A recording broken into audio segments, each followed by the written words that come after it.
Fala galera, Gort na área e galera, pela primeira vez na história da humanidade, a geração mais nova, a geração Z, ela tem o QI mais baixo do que a geração anterior. Dá para acreditar? Eles fizeram alguns testes sociais e chegaram a essa conclusão nessa matéria que eu estava lendo. E vamos lá acompanhar essa matéria para vocês entenderem ela melhor. E a BBC ela fez algumas perguntas ao neurocientista responsável por essa pesquisa. E vamos lá para as perguntas. Os jovens de hoje são a primeira geração da história com QI mais baixo do que a última? A resposta dele foi a seguinte: sim, o QI é medido por um teste padrão. No entanto, não é um teste estático, sendo frequentemente revisado. Meus pais não fizeram o mesmo teste que eu, por exemplo, ou seja, esse teste sempre vem sendo atualizado. Mas alguns grupos de pessoas podem ser submetidos a uma versão antiga do teste.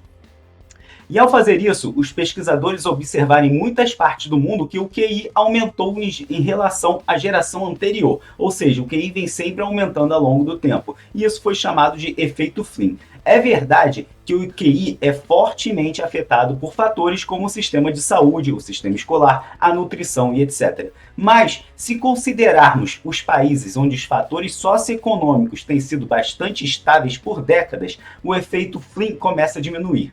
Nesses países, os nativos digitais são os primeiros filhos a ter QI inferior ao dos pais. É uma tendência que foi documentada na Noruega, Dinamarca, Finlândia, Holanda, França e etc. Ou seja, só em países de primeiro mundo.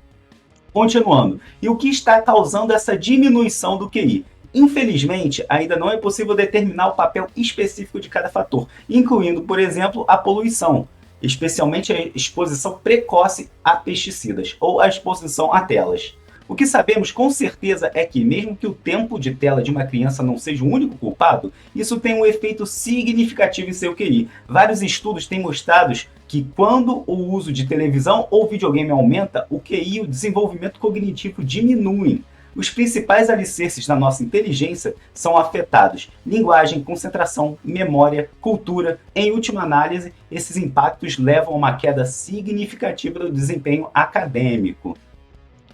E por que o uso de dispositivos digitais causa tudo isso? As causas também são claramente identificadas: diminuição da qualidade e quantidade das interações intrafamiliares essenciais para o desenvolvimento da linguagem e do emocional. Diminuição do tempo dedicado a outras atividades mais enriquecedoras, como lição de casa, música, arte, leitura e etc. Perturbação do sono, que é quantitativamente reduzido e qualitativamente degradado. Superestimulação da atenção, levando a distúrbios de concentração, aprendizagem e impulsividade. Subestimulação intelectual, que impede o cérebro de desenvolver todo o seu potencial. E o sedentarismo excessivo, que, além de desenvolvimento corporal, influencia a maturação cerebral. Que dano exatamente as telas causam ao sistema neurológico? O cérebro não é um órgão estável, suas características finais dependem da nossa experiência. O mundo em que vivemos, os desafios que enfrentamos modificam tanto a estrutura quanto seu funcionamento. Em algumas regiões do cérebro se especializam, algumas redes são criadas e fortalecidas,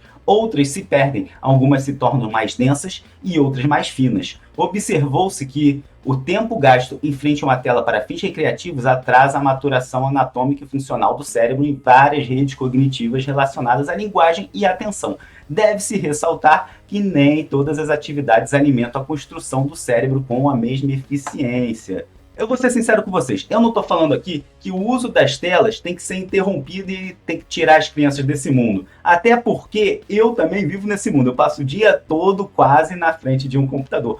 Porém, a gente acabou de ver que foi comprovado que as atividades relacionadas à escola, trabalho intelectual, leitura, música, arte, esporte, entre outras atividades, todas têm um poder para estruturar o cérebro e nutrir ele muito melhor do que as telas, os smartphones, Ou seja, o ponto que eu quero chegar é que a gente tem que ter mais atenção com os nossos filhos, Porque parece que o celular, o tablet, o computador virou a nova babá, A criança começa a chorar, começa a ficar entediada, começa a reclamar, dá um celular para ele, dá um celular. Eu mesmo já vi diversas vezes numa festinha de criança, por exemplo, a criançada brincando e tudo mais, e uma criança, duas ou até mais crianças isoladas das outras crianças com um celularzinho assim na mão. Elas têm que interagir, essa interação faz bem à saúde delas. E você, papai e mamãe, vocês têm que dar para os seus filhos o maior bem que vocês têm. O maior bem do ser humano é algo que você não consegue recuperar, que é o tempo. O seu tempo é o seu maior bem. Eu sei que a gente sempre quer gastar o nosso tempo com a gente, né?